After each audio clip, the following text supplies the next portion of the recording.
بسم اللہ الرحمن الرحیم۔ ناظرین السلام علیکم۔ نیوز چینل کھاریاں گزٹ میں ہوں گل بخشال میں۔ گجرات کی ڈائری۔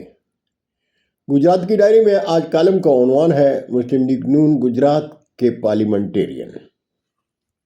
ناظرین، مسلم ضلع گجرات نے مسلم لیگ نون کے چاہنے والے اور صدراج سے ضلع گجرات مسلم لیگ نون کے پارلیمنٹیرین سے مطالبہ کر رہے تھے کہ اگر آپ ضلع گجرات میں مسلم لیگ کاف کی اجارہ داری تسلیم نہیں کرتے تو مسلم لیگ نون کے تابناک مستقبل کے لیے کوئی لاعمل سوچیں۔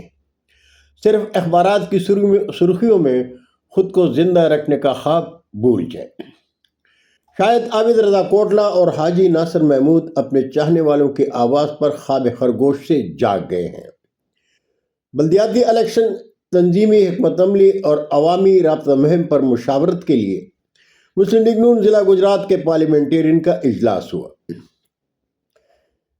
جس میں ڈویژنل صدر چودھری عابد رضا کوٹلہ، چودھری نصیر عباس سدھو، ملک محمد انیف ہوان، نوابزادہ غضنفر گل، نوابزادہ طاہر الملک، میاں طارق محمود، چودھری علی وڑائچ کلاچور، حاجی ناصر محمود، چودھری علی رضا وڑائچ، چودھری ذیشان ٹھانڈا، چودھری جعفر اقبال، نوابزادہ حیدر مہدی اور چودھری کاشف شریک تھے۔ اجلاس میں دوسرے اہم امور پر تبادلہ خیال کے ساتھ فیصلہ کیا گیا کہ مسلم لیگ نون ضلع گجرات میں پوری تیاری کے ساتھ متحد ہو کر عوامی خدمت کے جذبے کے ساتھ بلدیاتی انتخابات میں حصہ لے گی۔ بلدیاتی انتخابات کے حوالے سے جماعت اسلامی کے امیر حافظ محمد ادریس کہتے ہیں کہ پنجاب بلدیاتی ایکٹ 2025 غیر جمہوری اور لوکل حکومتوں کو بے اختیار کرنے کا منصوبہ ہے۔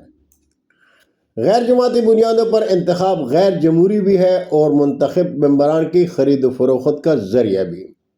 یہ جمہوریت کو گراس روٹ لیول تک لانے کے بجائے ہارس ٹریڈنگ کو گراس روٹ لیول تک لانے کا منصوبہ ہے۔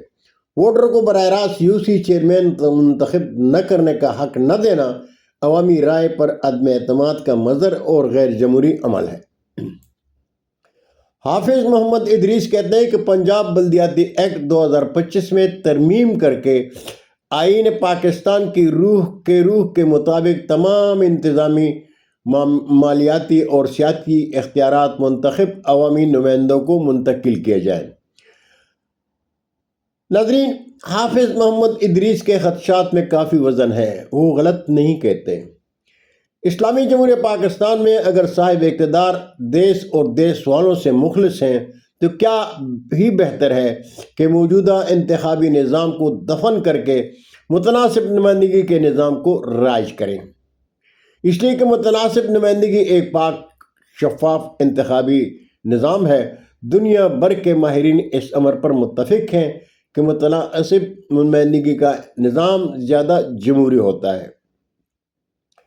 متناسب نمائندگی کے عمل میں مقابلہ حلقہ وار امیدواروں کی بجائے جماعتوں کے درمیان ہوتا ہے۔ ہر جماعت انتخابی مہم میں اپنا منشور پیش کرتی ہے۔ قوم جماعتوں کے انتخابی منشور اور کارکردگی کے بنیاد پر اپنا فیصلہ سناتی ہے۔ جس جماعت کو جتنے زیادہ ووٹ ملتے ہیں اسی تناسب سے اسے نشستیں الاٹ کر دی جاتی ہیں۔ مثلا اگر 1 لاکھ ووٹ کا مطلب 1 نشست ہو تو جو جماعت 20 لاکھ ووٹ لے گی اسے اسمبلی میں 20 نشستیں مل جائیں گی۔ سیاسی جماعتیں ووٹنگ کے عمل سے پہلے ایک مقررہ تاریخ تک اپنے امیدواروں کی فہرست الیکشن کمیشن کو فراہم کر دیتے ہیں۔ انتخابی نتائج کے بعد الیکشن کمیشن مذکورہ جماعت کی نشستوں کے مطابق فہرست میں بالترتیب ناموں کو پارلیمان کی رکنیت فراہم کر دیتا ہے۔ یاد رہے کہ الیکشن کمیشن ایسے ناموں کی فہرستیں موصول ہونے کے بعد ان تمام افراد کو اپنے آئین میں درج شرائط رکنیت کے مطابق پرکھتا ہے۔ جو پورا اترتا ہے رکنیت کا استحقاق اسے ہی ملتا ہے۔ اس نظام انتخاب کا فائدہ یہ بھی ہے کہ پارلیمان تانگا پارٹیوں سے نجات حاصل کر لیتی ہے، کیونکہ ہر جماعت کو ایک خاص تعداد میں ووٹ لینا ضروری ہوتا ہے۔ اس نظام کا دوسرا بڑا فائدہ یہ بھی ہے کہ جماعتی وفاداریوں کے خرید و فروخت کی لعنت سے چھٹکارا مل جاتا ہے۔ متناسب نمائندگی میں حلقہ وسیع و عریض ہوتا ہے، اس لیے انتخابی نظام اور پھر اس کے نتیجے میں جنم لینے والا سیاسی نظام بہت سی عصبیتوں سے نجات پا لیتا ہے۔ جماعتیں ایک مخصوص علاقے یا خطے کی بنیاد پر اپنا پروگرام ترتیب نہیں دے سکتی، بلکہ انہیں پورے ملک اور پورے قوم کو اپنے سامنے رکھ کر اپنا پروگرام وضع کرنا پڑتا ہے۔ پاکستان کے موجودہ انتخابی نظام میں اکثر دیکھا گیا ہے کہ بعض حکومتیں اپنی مرضی سے اس انداز میں حلقہ بندی کرتی ہیں جو ان کے فائدے میں ہوتی ہیں اور مخالفین کے لیے نقصان دہ۔ متناسب نمائندگی کا نظام ایسی بدعنوانیوں کو روکتا ہے۔ اسی طرح اس میں ضمنی انتخابات وغیرہ کا جھنجھٹ بھی ختم ہو جاتا ہے۔ اگر کسی جماعت کا کوئی رکن انتقال کر جاتا ہے یا کسی بھی وجہ سے رکن پارلیمان نہیں رہتا تو پارٹی کے فہرست میں سے اگلے نام کو پارلیمان کی رکنیت کا حق دے دیا جاتا ہے۔ یوں ضمنی انتخابات پر خرچ ہونے والا پیسہ بھی بچ جاتا ہے۔ پاکستان میں متناسب نمائندگی نظام اختیار کرنے کا مطالبہ کرنے والی جماعتوں میں جماعت اسلامی، تحریک استقلال، پاکستان عوامی تحریک شامل رہی ہیں۔ پاکستان عوامی تحریک کا کہنا تھا کہ موجودہ نظام اسلامی تصور نمائندگی کے سراسر خلاف ہے۔ اس کے ذریعے عوامی اکثریت کی نمائندہ حکومت تشکیل نہیں پاتی، سرمایہ داروں اور جاگیرداروں کے مفادات کا تحفظ ہوتا ہے، دونس اور دانلی کا آزادانہ استعمال ہوتا ہے، نااہل اور مفاد پرست افراد منتخب ہوتے ہیں۔ اس سے علاقائی اور فرقہ وارانہ کشیدگی میں مسلسل اضافہ ہوتا ہے، کمزور حکومتیں تشکیل پاتی ہیں اور سیاسی نظام میں عدم استحکام رہتا ہے۔ اس نظام میں نمائندوں کا احتساب ممکن نہیں ہوتا، نتیجتاً عوام اور رائے دہندگان کی عدم دلچسپی ایک سنگین مسئلہ بن جاتی ہے۔